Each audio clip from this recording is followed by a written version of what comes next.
Star Wars the card game. This is a game that has been around for a couple of years already. It has a lot of expansions, especially small expansions. It seems to have a solid fan base, and I acquired it some time ago, but I don't know, for whatever reason it ended up on the shelf and I kind of forgot about it. Life is busy, and I don't know, somehow it hadn't hit the table until recently. When my enormous, unbound love for Episode 7, which I watched 3 times already, really has rekindled my interest for the Star Wars franchise. It's a franchise that I always enjoyed. I wasn't a fanatical devotee until last December. So finally, I decided to put it on the shelf and give it a try. Star Wars the card game. Has some similarities with Game of Thrones, the card game, but those similarities definitely do not overwhelm the unique features that the two games have. Let me tell you about this game, and in this video I will only talk about the base game in case you don't know it yet. I want to know what I think about it, and then there will be future videos about the expansions for the game. Each player in the game will use 2 decks. One is a deck of objective cards. Objectives are locations that give you resources, as indicated by this icon here, and they also give you other benefits in terms of game effects. You simply look at the description and the card will tell you which benefit you receive from the location. And you always have 3 locations in play. Locations can be targeted by your opponent. If destroyed, they're replaced by other locations from the location deck. Then you have the command deck, which is the main deck, the main source of action in the game. It produces characters that enter the play area that you can use to defend, to attack your opponent.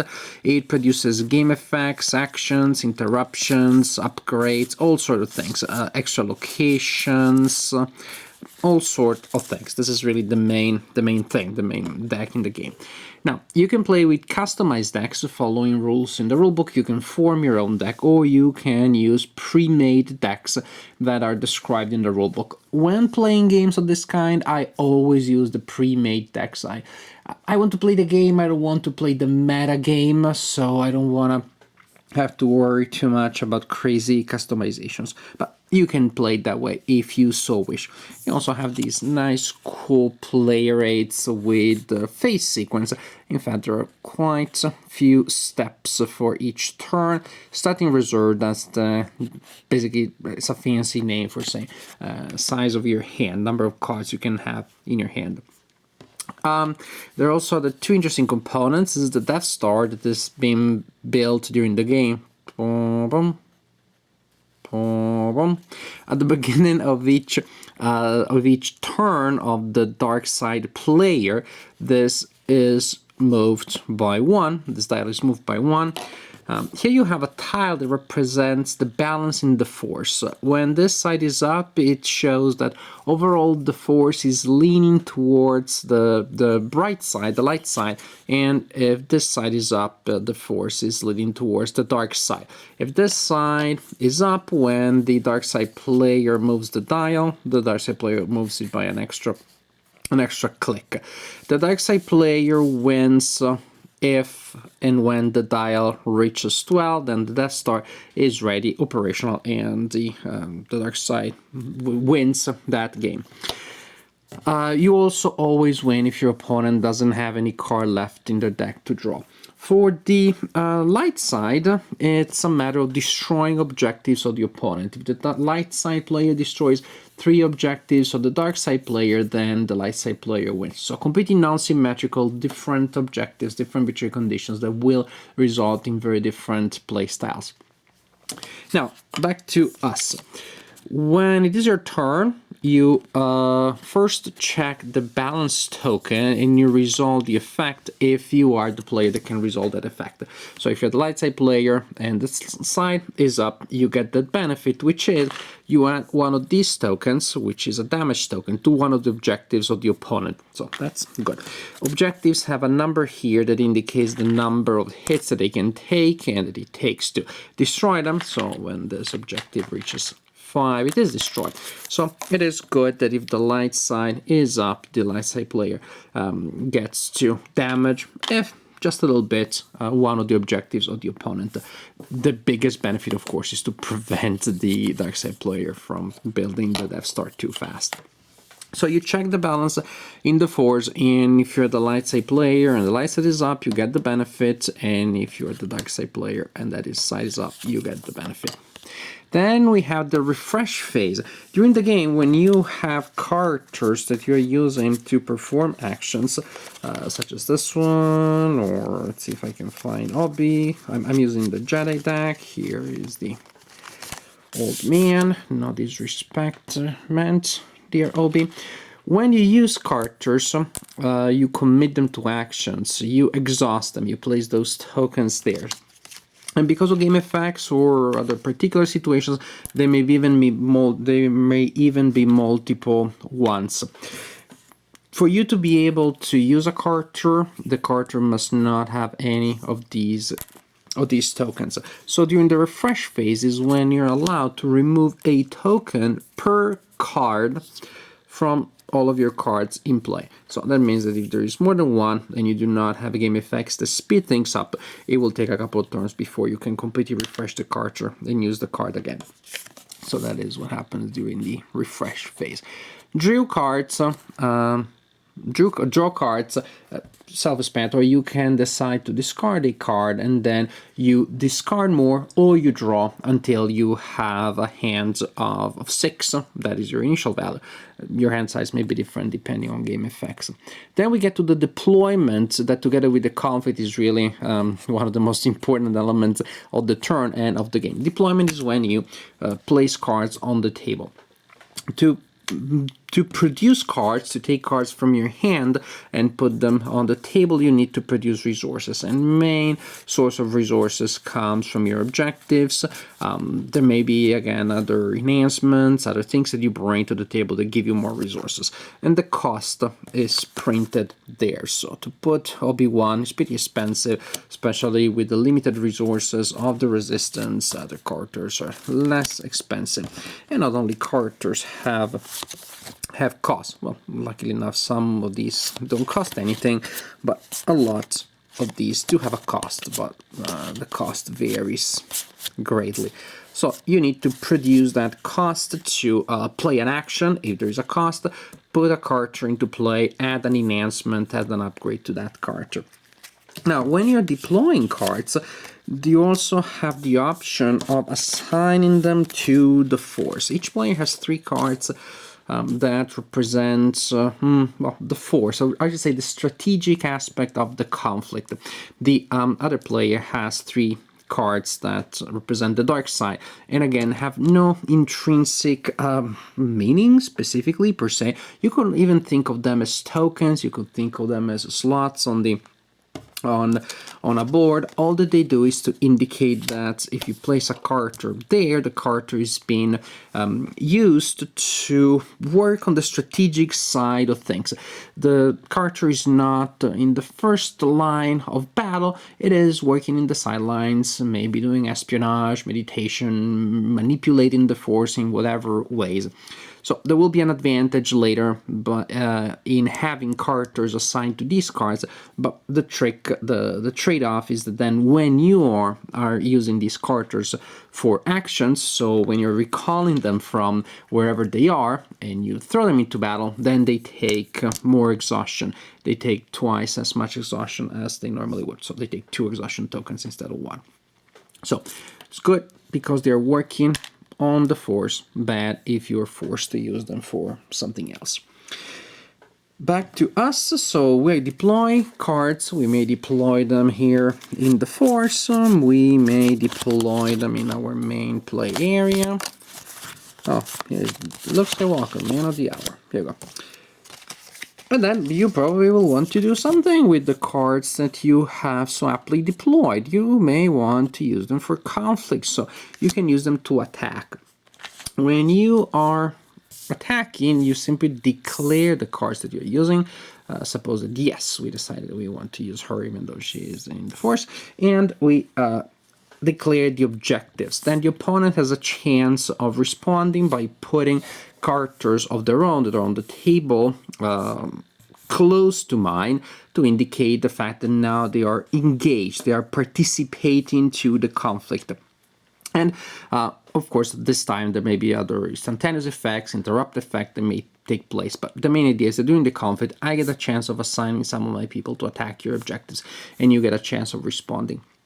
Then, and this seems convoluted, but it actually makes sense once you start playing it and you're used to it. Then, before you resolve the conflict, there is a phase called the Edge Battle, sort of like a mini game within the game. We should call it the initiative contest. It is used, this mini game, to determine who goes first and who gets a tactical advantage within the fight. So during this mini battle, before we resolve the main conflict, we get a chance one at a time to put cards down on the table. I get one, then you can get another one, then I may decide to put another one, and go on, and we go on like this until we both pass consecutively.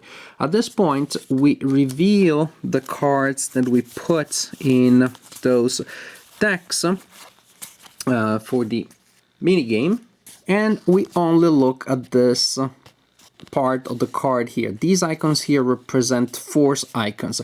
So when I'm trying to gain an edge, to gain initiative, I'm putting these cards down. That way I'm only using this side. So in this case, if this was my pool of cards committed to the edge battle, I have a force value of 3. There are also some cards that have a fate effect, and all that they do is simply to affect this phase of the game, to affect the edge battle mini game. So if I have these 3 cards, now I have an effect of a total force of 5, and I can use this effect here. Again, fate card, they only apply during the edge battle, no, not in any other moments of the turn. So I would be able to attack and do damage to a participating enemy unit. So we look at the 2 decks, and the player that has committed the most gains initiative, gains the edge in the battle. Gaining the edge means that you go first, so I'm gonna go first and attack one of mine, then you respond with one of yours, and we continue like this until we use all of our characters, or they're all dead, or a combination of the two.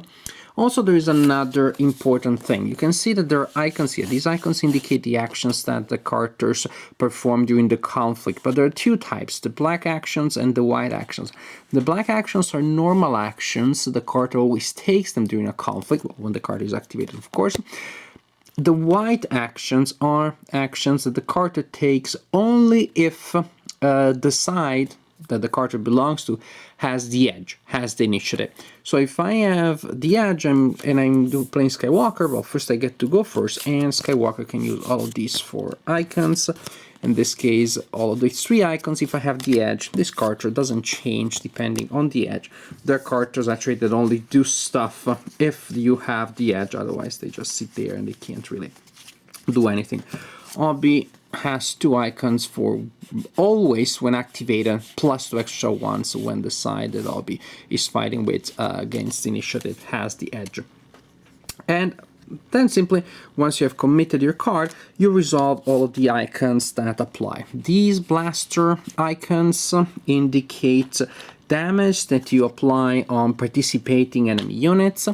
These are blast icons, represent damage that you give not to participating enemy units but to objectives, so very important, especially for the light side player that needs to destroy objectives to win.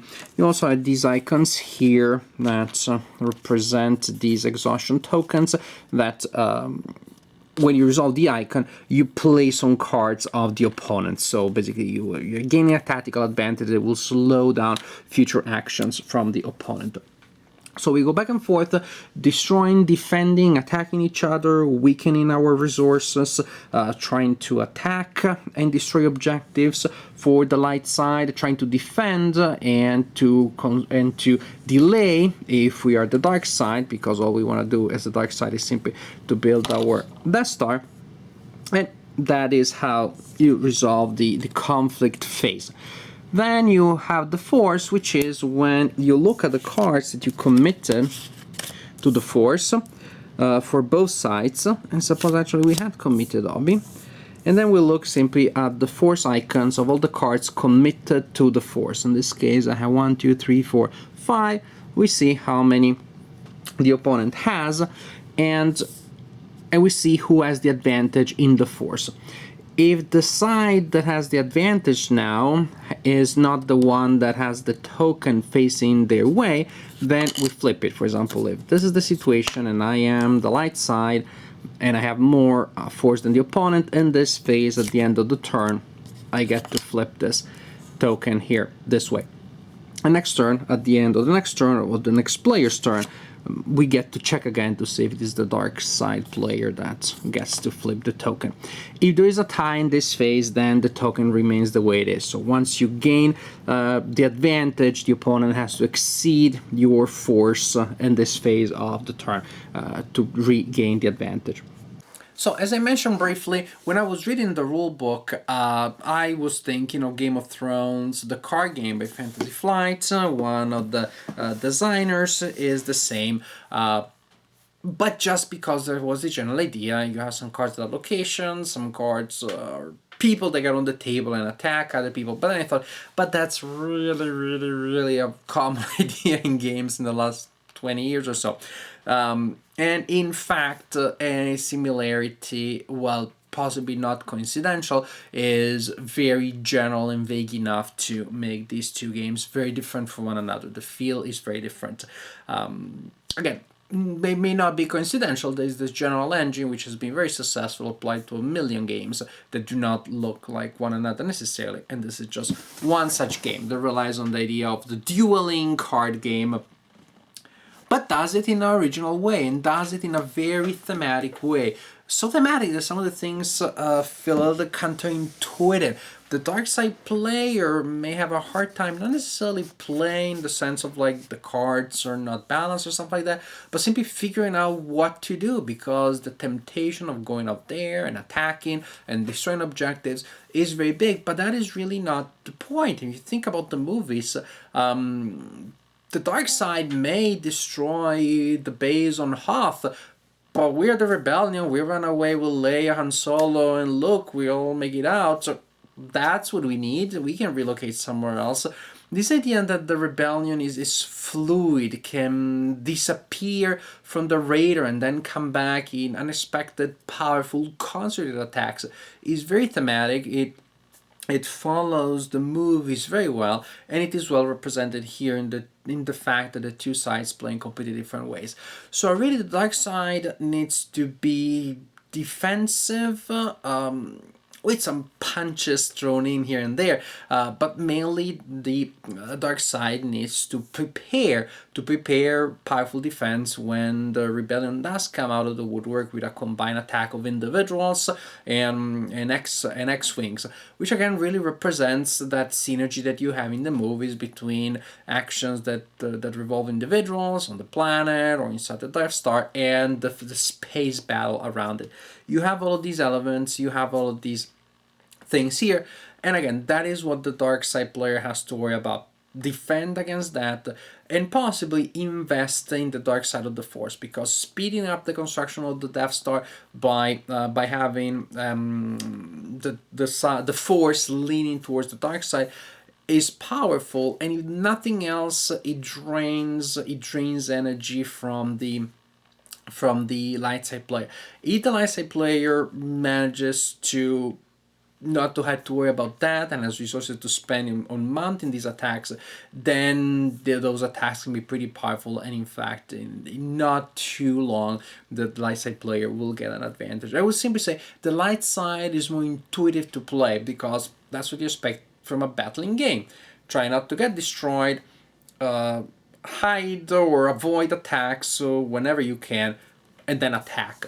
The timing for the dark side, figuring out when it is the right time to attack rather than defend and build up strengths or invest in the balance of the force, that's a little tougher to achieve. The game I found a little more involved, a little harder to get into, so a little steeper learning curve than a Game of Thrones, the card game. just because there are more moving parts. Really are three areas of investment here where you need to send your resources, and they work with their own sets of rules and specific phases and sub-phases, because you have to invest in the balance of the force, you have to invest in the deployment area, of course, and you also have to invest in the edge battle, because that is so incredibly important. You may have powerful attack that is powerful if you gain the edge. So you're investing a lot in the attack, you're investing a lot in the battle, but you probably are neglecting something else. Or if not, you're burning through your deck real fast, and then it's another way, of course, that can spell disaster for you. So I like the fact that you have very tight, very challenging trade-offs. Again, the fact is that to see how they work and to make them work and to learn all that there is about them, it requires a little longer than with other more casual card games, dueling card games of this type. So a little more involved. It takes a little while before the procedures become natural, but once they do, and then the strategies around emerge in the mind of the players, then this is a very rewarding, very fulfilling game. I really enjoyed it. I really enjoyed it. Once again, you start seeing how it works. You start seeing the forest behind the trees. You look at the big picture. Then you see that the sides that you have do play very thematically. They play differently from one another. They have strengths, advantages, and disadvantages. Just switching sides, you have a completely different experience. And definitely I find that even if I never purchased an expansion for this game, just with what I have in the box here, I will be able to play for quite a while, which is very important to me. To me, a base set should not just be a starter set, should not just be an invitation to purchase more stuff, should be a product that has its own identity, its own dignity, that you could play with for quite a while and enjoy and experiment and do a lot of things. And this is one such set, because you have enough decks here. Even if you're just playing with the four pre-made decks that you have here, you combine them, you already have a lot of variety. Then you could combine those cards in different ways with your own decks. This is definitely a game. It's not just an invitation to Star Wars the card game.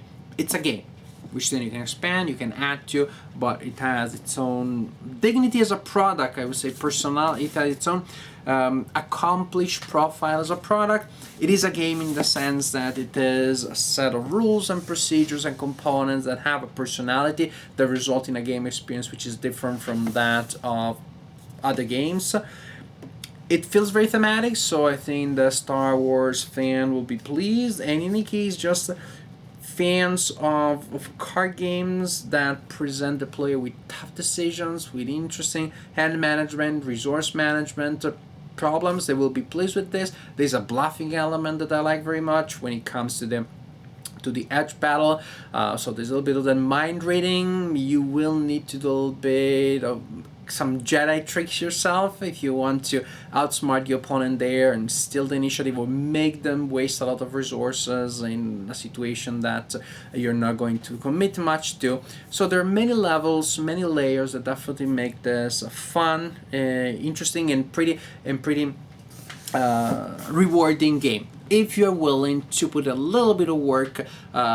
Not so much to learn the rules, which are not so hard, but to learn how to put the rules together in a cohesive game experience. Star Wars, the card game. Stay tuned, and soon you will have more reviews from me about products related to this base set with recent expansions, and who knows what's next.